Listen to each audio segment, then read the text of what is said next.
तर ह्या दिवाळीला 10-10 रुपयाचा नोटाचा बंडल, 1000 रुपये मध्ये 10 रुपयाचा नोटाचा बंडल भरपूर मोठा येतो. बरोबर. बँकेत जाऊन तुम्ही तो घेऊन यायचा आहे, तो लक्ष्मी पूजन मध्ये मांडायचा आहे. तो बंडल तुम्ही जो मी तिजोरीत आरसा लावायला सांगितलाय, त्या आरशाच्या पुढे तो बंडल ठेवायचा आहे. आरशाच्या पुढे जर तो बंडल ठेवला, मी त्याच्या पाठीमागचं पण कारण सांगते. तो बंडल तुम्हाला आरशामध्ये दिसणार आहे तिजोरीमध्ये. बरोबर आहे. आरशाच्या मागे लावायचा, म्हणजे तिजोरी जेव्हा ओपन करतो तर इथे पैसे समजा त्याच्या मागे तो नाही, आरशाच्या पुढेच बंडल लावायचा. तो बंडल आरशामध्ये दिसला पाहिजे सर.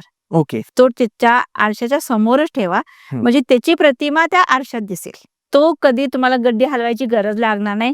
त्या गड्डीच्या शेजारी दुसरी गड्डी येईल, पण त्याच्याबरोबर कष्ट पण तुम्ही करा, तर ती गड्डी वाढत जाणार आहे सर. आणि तुम्ही सुद्धा सर करा ह्यावर. नक्की नक्की करून बघा सर. जे पैशाची पूजन, दागदागिन्याचं पूजन, त्या प्रत्येक दागिन्याला, प्रत्येक पैशाला थोडा थोडा अत्तर लावा सर. रुईवर थोडस अत्तर घ्या, किंवा त्या बोतललाच एक बॉल असते गोल अशी, त्या बॉलनं तुम्ही थोडं थोडं पुसा त्याला सर. इतका छान रिझल्ट आहे सर त्याचा की जबरदस्त.